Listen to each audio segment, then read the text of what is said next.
Shalom, shalom. Voilà. Donc, nous allons lire la parole du Seigneur qui va vraiment nous faire du bien. Donc, prenez avec moi Philippiens 4, 9. Donc, je vais lire le 9 et vous pouvez lire jusque 23. Voilà. Donc, après, je vais expliquer. Ce que vous avez appris, reçu et entendu de moi et ce que vous avez vu en moi, pratiquez-le et le Dieu de paix sera avec vous.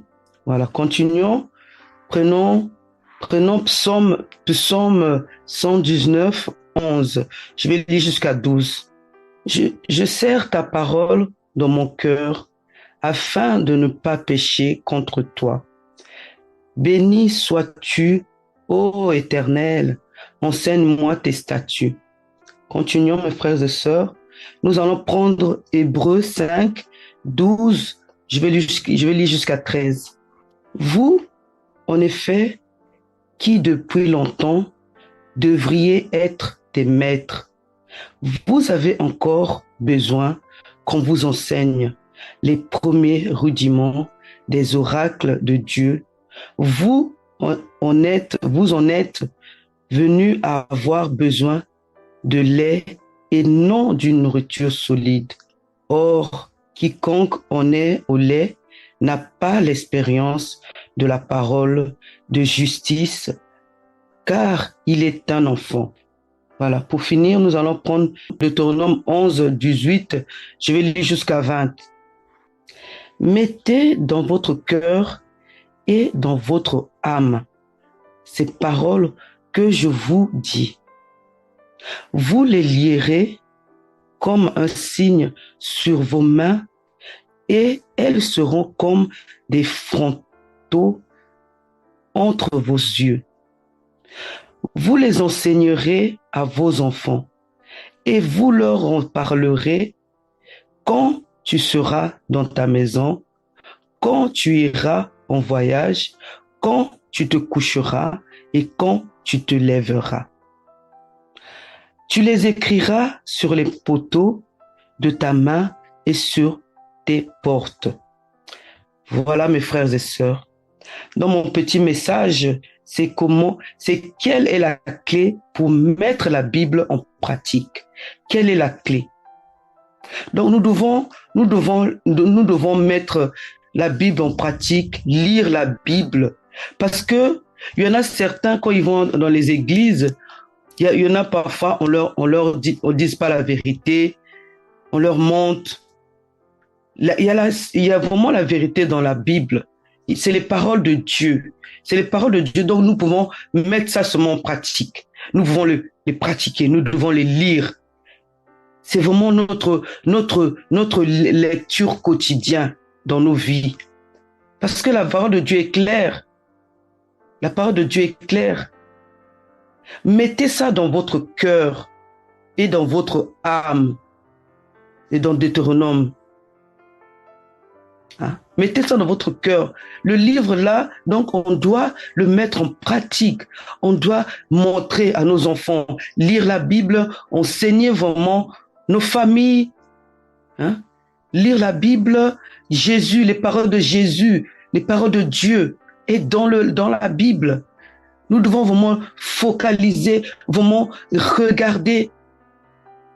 Parce que le monde va tellement mal que il y a des gens qui font du mal, ils se rendent pas compte que avec la parole de Dieu, nous pouvons sauver les âmes.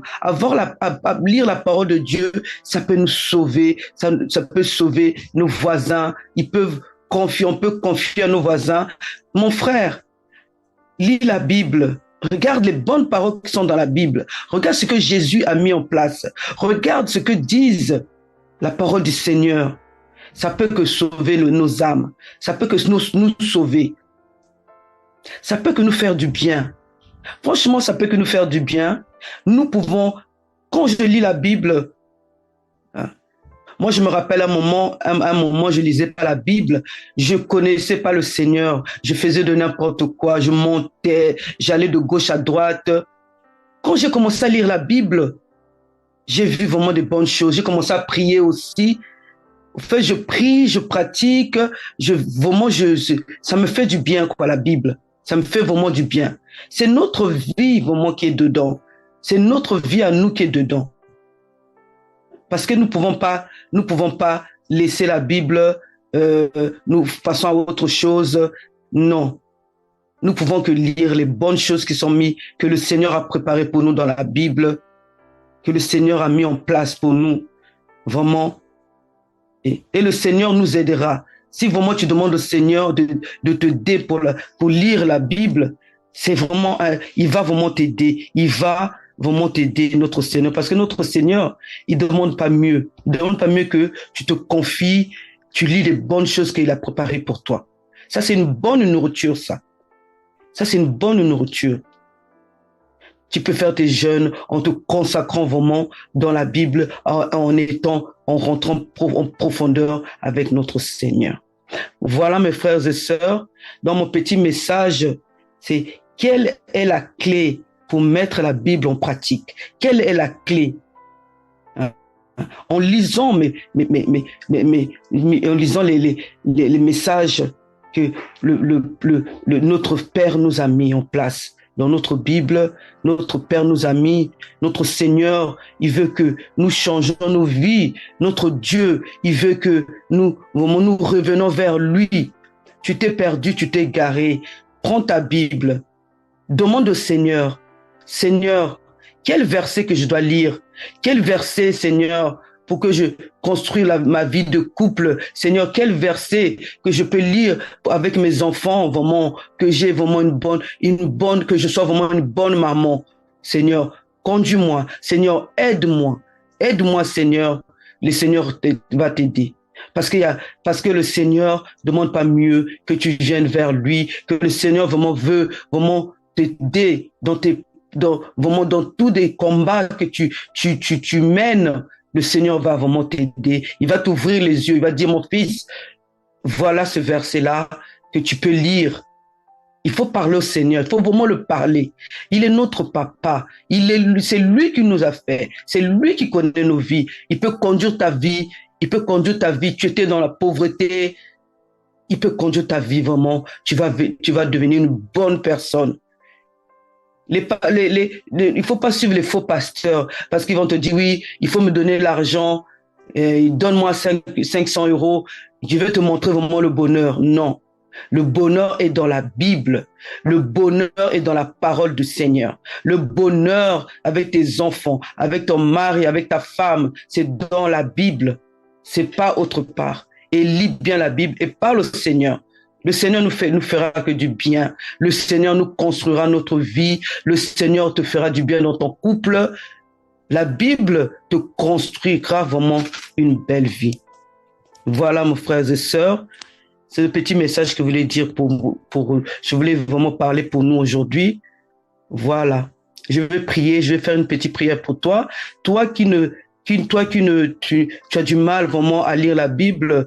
Toi qui te dis, non, la Bible, ça sert à rien. C'est un livre comme autre livre. Non, c'est vraiment c'est un livre qui n'est pas comme les autres. C'est un livre du bonheur qui peut vraiment te faire du bien. Seigneur Jésus, Seigneur Dieu de gloire, Seigneur, je te confie ce frère-là, je te confie cette sœur-là qui ne prend pas la Bible au sérieux. Seigneur, conduis-le. Seigneur, conduis-les, Seigneur. Conduis ce frère, conduis cette sœur-là. Il verra vraiment des bonnes choses qui sont dans la Bible. Il verra vraiment sa vie va changer avec cette Bible-là. C'est un livre du bonheur pour ces frères-là. C'est un livre qui va faire vraiment du bien pour changer la vie d'un frère, pour changer la vie d'une sœur. Voilà.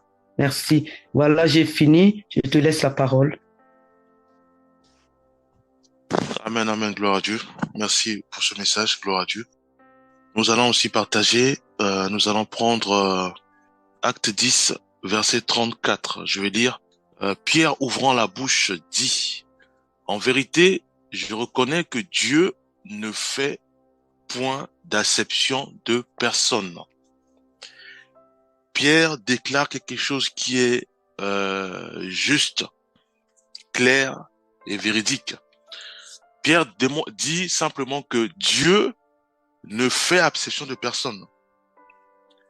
Ça veut dire que si je fais des bonnes œuvres et que je pêche, sa parole me tranche. Parce qu'on dit la parole tranche les profondeurs de nos cœurs. Voyez-vous? Donc, c'est pas parce que j'ai fait des œuvres ou des bonnes œuvres que Dieu sera clément avec moi parce que j'ai péché contre sa parole. Voyez-vous? Donc, Dieu ne fait acception de personne. Alors, aujourd'hui, nous allons voir les conséquences de nos actes, bien-aimés. Vous savez, dans la chair, parce qu'en fait, nous vivons sur terre, donc on a notre chair. Et des fois, notre chair nous dicte les choses pour notre propre intérêt charnel. Je prends un exemple qui est très simple. Je suis dans une famille, je divorce avec mon épouse, sachant que tout ce qui est divorce, c'est condamné dans la parole de Dieu. Donc, dans la Bible, le divorce n'existe pas. Ça, c'est aussi un sujet. Et je me remarie avec une autre sœur. Et pour que je sois en paix et qu'elle aussi soit en paix, maintenant, je chasse mes enfants que j'avais eus avec la première femme. Donc, ça, c'est une décision charnelle. Mais il y a des conséquences à ça. Pourquoi? Parce que les enfants vont rester avec leur maman où il n'y aura pas d'appui. Il n'y aura plus à manger parce que je m'occupe plus d'eux. Les enfants vont commencer à prier, à élever leur prière vers le Seigneur. Voyez-vous? Le Seigneur, il va voir. Bien aimé. La parole de Dieu nous dit quoi? La parole de Dieu nous dit, dans Galates 6, verset 7, nous dit ceci. Nous dit, ne vous y trompez pas. On se moque pas de Dieu. Ce qu'un homme aura sémé, il le moissonnera aussi. Bien aimé. Il y a parfois des choses qui peuvent nous arriver parce que nous n'oublions pas que Dieu, c'est un bon berger. Et un bon berger, parfois, punit ses brebis pour les corriger. Voyez-vous? Puisque tout à l'heure, on a lu que Dieu ne fait acception de personne. Il y a des décisions que nous prenons parce que suite à nos imaginations, on se dit, voilà, l'enfant que je reçois chez moi, ça peut être l'enfant de mon époux ou de mon épouse. Peut-être qu'il est sorcier, peut-être qu'il est voleur, peut-être que voilà. Je commence à imaginer des choses dans ma tête. Et je colle ça à cet enfant, de sorte à ce que je puisse le mettre dehors, parce que c'est pas mon enfant. L'enfant va être chassé, soit mis dans les foyers d'accueil, si c'est en Europe. L'enfant va être influencé par tous ceux et celles qui vivent avec lui. Ça peut être les drogués, ça peut être les dépressifs, ça peut être même les gens qui manifestent la haine, la colère. Il va être affecté. Et Dieu, il voit tout cela. Bien aimé. Bon, non. Mais Dieu, il voit tout cela. Sa parole, bien aimé, sa parole, elle est claire. Ne vous y trompez pas. On ne se moque pas de Dieu. Ce qu'un homme aura sémé, il le moissonnera aussi. Voyez-vous, l'enfant va crier vers le Seigneur, ou l'enfant commence à faire des bêtises. Il va commencer à fréquenter les gangs. Il va commencer à fréquenter les drogués. Fréquenter ceux et celles qui font du mal, bien aimé. Suite à ta décision charnelle.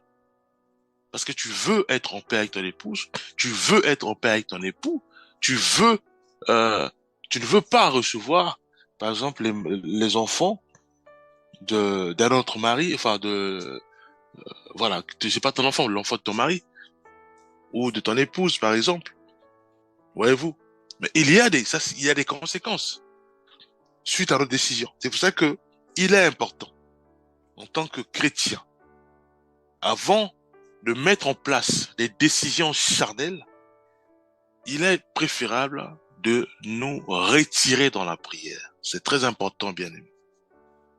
Faut que nous retirions dans la prière. Même si je reçois des révélations comme quoi l'enfant est sorcier, voilà, je ne peux pas prendre une décision charnelle.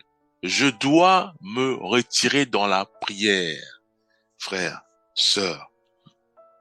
Parce qu'il y a des conséquences à nos décisions. Les conséquences peuvent aller très loin. Voyez-vous?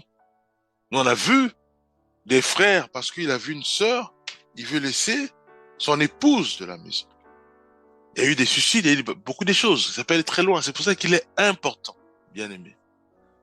Il est très important de réaliser que quand nous vivons maintenant en couple, ou quand nous vivons ensemble, ou quand nous voulons maintenant être ensemble avec un frère ou une sœur, nous devons maintenant réaliser que je ne suis plus seul.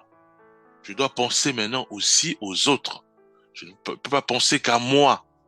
Je ne peux pas être égoïste. Je ne peux pas être avare, bien aimé. Voyez-vous? Parce que si je pense qu'à moi, les conséquences à mes décisions vont être fatales. C'est pour ça qu'il est important, bien mes frères et sœurs, de bien réfléchir, surtout en nous retirant dans la prière. L'argent que je sors, est-ce que ça va faire du bien ou ça va détruire l'autre? Est-ce que l'argent que je sors, c'est pour faire quoi? Pour acheter de l'alcool à mon prochain? C'est pour acheter la drogue, pour acheter les cigarettes, pour acheter des choses qui vont encore nuire à la vie spirituelle de mon prochain? Si c'est le cas, bien aimé, je rappelle que Dieu ne se trompe pas. Dieu dit que ne vous y trompez pas, on ne se moque pas de Dieu. Ce qu'un homme aura sémé, il le moissonnera aussi, bien aimé. Voilà. Et ce que j'aime, c'est que si Dieu, il est amour, Dieu, il est amour. Si nous reconnaissons nos fautes, si nous reconnaissons nos fautes, nos erreurs, Dieu est juste pour nous pardonner. C'est écrit dans 1 Jean 1, verset 9. Il est dit, si nous confessons nos péchés, il est fidèle et juste pour nous les pardonner et pour nous purifier de toute iniquité, bien aimé. Voyez-vous, aujourd'hui, faisons quand même le bilan. Aujourd'hui, l'enfant qu'on a mis dehors, il est où? C'est sûr que Dieu l'a protégé. Parce qu'on a mis dehors parce qu'il était sorcier. Ou la femme qu'on a accusée de la sorcellerie, elle est où maintenant? Si Dieu fait grâce, est-ce qu'elle fait du tort à d'autres temps? Voyez-vous, c'est nos décisions charnelles. Parce qu'on veut absolument vivre avec un autre mari, vivre avec une autre épouse, vivre en ayant mes propres enfants, que nous méprenons des décisions qui émanent de notre imagination charnelle. En disant que voilà, j'ai reçu une inspiration de Dieu. Dieu veut que je puisse vivre tout ce maintenant, bien aimé. Ça, c'est du charnel. Et il y a des conséquences à ça. Et si nous ne repentons pas, bien aimé, Dieu n'est pas injuste. Voilà, non. Alors, toi, tu sors avec le mari d'autrui. Et après, tu te plains encore que non, je suis stérile. Sœur, c'est écrit dans la parole de Dieu. C'est écrit dans la parole de Dieu. C'est écrit dans la parole de Dieu, bien aimé. Tu prends le mari d'autrui, mais tu seras stérile. C'est dans la parole de Dieu. C'est pour ça qu'il est parfois important de lire la parole de Dieu, de lire la parole de Dieu. Comme a dit notre sœur Tyrène. Voilà, nous, bien aimés. Nous devons réaliser qu'il y a les conséquences à nos décisions charnelles. Parce que le mari d'autrui que tu prends, mais tu ne connais pas l'épouse qui est restée. Peut-être qu'elle prie pour ça. Et Dieu n'est pas injuste. Dieu entend les prières des justes. La sœur, elle est chez elle à la maison. Tu as pris son mari. Voyez-vous? Ou vice-versa aussi. Le mari est à la maison. Toi, tu veux embêter son épouse. Bien aimé. Nous devons faire attention. Nous devons faire très très attention. Parce que le mari va rester à la maison, il va prier pour son épouse. Dieu a agréé leur mariage. Voyez-vous? Et Dieu reconnaît ce mariage. Et quand le mari prie, il voit son épouse. Mais quand il voit toi, bien aimé, Dieu aussi il frappe. C'est dans la parole de Dieu. Dieu, il corrige. Voilà, non. Mais quand il corrige, c'est pas bon. Pour nous, les humains. C'est pour ça qu'il est important de lire la parole de Dieu et de mettre en pratique la parole de Dieu. Dieu dit ceci. Si nous confessons nos péchés, il est fidèle et juste pour nous les pardonner et pour nous purifier de toute iniquité. La parole de Dieu parle aussi de la réparation. C'est dans la parole de Dieu. Je vous laisse lire la parole de Dieu. On parle aussi de la réparation. Va vers l'enfant que tu as mis dehors. L'enfant est devenu majeur. Dis, je reconnais que j'ai mal agi. Pardonne-moi. Ça va libérer cet enfant. Cet enfant, peut-être que il déteste les mamans, ou il déteste les femmes, ou il déteste les hommes à cause de ta décision prise il y a peut-être des années. Voyez-vous? Parce que tu veux pas, tu reconnais pas cet enfant. Bien que c'est ton fils, bien que c'est ta fille, tu reconnais pas. Parce que tu te dis, voilà, j'ai ma femme. Mais l'enfant va grandir, mais il y aura des problèmes. C'est pour ça qu'il est important de réparer. La parole de Dieu parle de ça, bien-aimé. Il est important de réparer, de venir vers l'enfant, demander pardon, même si on sait que la colère, ça va être difficile qu'on puisse recevoir le pardon le même jour de l'enfant, si seulement si Dieu intervient. Mais au moins, on a fait notre pas. On a fait le pas de la réparation. Et à ce moment-là, on demande pardon au Seigneur. Dieu, il pardonne, il purifie. Bien aimé. Alors, si nous nous entêtons dans nos erreurs, avec nos raisonnements, qui émanent du diable Satan, qui émanent du charnel, qui n'a rien à voir avec le spirituel. Bien aimé. Dieu ne fait exception de personne. Bon, nous ne croyons pas que nous sommes plus intelligents que Dieu. C'est Dieu qui nous a créés. C'est Dieu qui a mis en place le cerveau qui contrôle tout, qui dirige tout le corps, qui coordonne tout le corps, les nerfs, qui coordonne tout, qui envoie des signaux, le cerveau, qu'il a mis en place le Seigneur. Et toi, tu es plus que le Seigneur. Si le Seigneur nous demande à nous de bien réfléchir dans la prière avant de prendre des décisions, c'est parce qu'il sait. Si nous prenons des décisions parce que voilà, par notre ego ou parce qu'on est avare ou parce qu'on est personnel, maintenant Dieu dit maintenant qu'il est important aussi que nous puissions nous confesser parce qu'il veut nous pardonner. On ne peut pas s'entêter, bien aimé. On ne peut pas s'entêter. Nous ne maîtrisons même pas, nous ne maîtrisons rien. Nous ne maîtrisons rien. On dit que la vie d'un homme, c'est juste un souffle. C'est qu'est-ce qui dit ça? On se réveille le matin, on se réveille aujourd'hui, on est né et puis après le soir, on repart. On repart soit au ciel ou à l'enfer, bien aimé. La vie, elle est courte. C'est pour ça qu'il est important, mes bien-aimés frères et sœurs, pendant qu'il est temps et pendant que nous sommes sur terre, nous devons vraiment régler, faire ce qu'on appelle la réparation. Demandons pardon au Seigneur, allons voir ceux et celles que nous avons offensés. Demandons pardon et c'est sûr et certain que leur cœur, Dieu va toucher leur cœur et Dieu va les guérir de la folie. Dieu va les guérir de la haine envers les humains ou envers des sœurs ou bien des frères. Dieu va les guérir de l'amertume, les guérir des préjugés, les guérir de tout ce qui est mal, de tout ce qui est, voilà, tout ce qui offense, bien aimé. Nous devons réaliser que tout ce qui sort à travers notre bouche, il y a les conséquences à ça, bien aimé. Nous devons mieux nous retirer dans la prière. C'est très important. Et à ce moment-là, c'est Dieu qui va commencer à nous parler. Et nous savons tous que Dieu est amour. Jamais Dieu va nous demander de chasser nos enfants. Non. C'est le diable Satan qui le fait sous forme de python. Hein. On parle de l'esprit de python.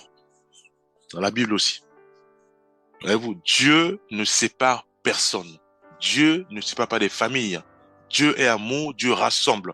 Mais Dieu fait au contraire ceci. Dieu demande à ce que nous puissions prier pour ceux et celles qui nous font du mal. De prier, pas de séparer, pas de diviser. Non. Si nous recevons des heures de révélation, soit d'un pasteur, soit de nous-mêmes, bien aimés, ce sont ce qu'on appelle l'esprit de Python.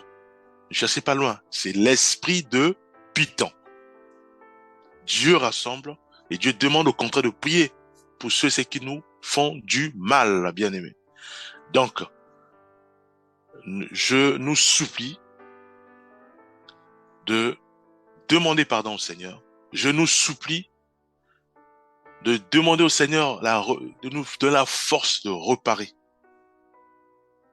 Je nous supplie de ne plus prendre des décisions émanant de nos pensées, émanant de nos subconscients.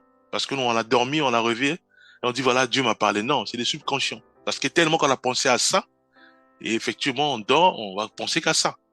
Voilà, on veut mettre une personne dehors. Donc, ça, ce qu'on appelle les décisions de subconscience, ça n'a rien à voir avec Dieu. Nous devons demander pardon au Seigneur, faire une réparation. Si on était sur le point de prendre ce genre de décision, arrêtons-nous net. Réalisons que Dieu ne sépare pas les familles. Dieu ne fait pas souffrir l'autre. Dieu aime tout le monde, car nous sommes les enfants de Dieu. Et Dieu ne peut pas tolérer que un de ses enfants puisse souffrir dehors, puisse souffrir. Non. Voilà. Donc, nous devons demander pardon au Seigneur et chasser le diable Satan dans nos pensées et recherchant réellement le Seigneur afin que son Esprit Saint nous aide à aimer nos prochains, à aimer ceux qui nous persécutent, nous donne la sagesse pour mieux les former, pour mieux les enseigner, bien-aimés. Et que Dieu nous aide aussi afin que notre langue, les décisions qui sortiront de notre bouche, émanent que du Saint-Esprit et attise la paix, attise tout ce qui est rassemblement, le dialogue. Nous allons aussi prier, Père Céleste, nous te demandons pardon.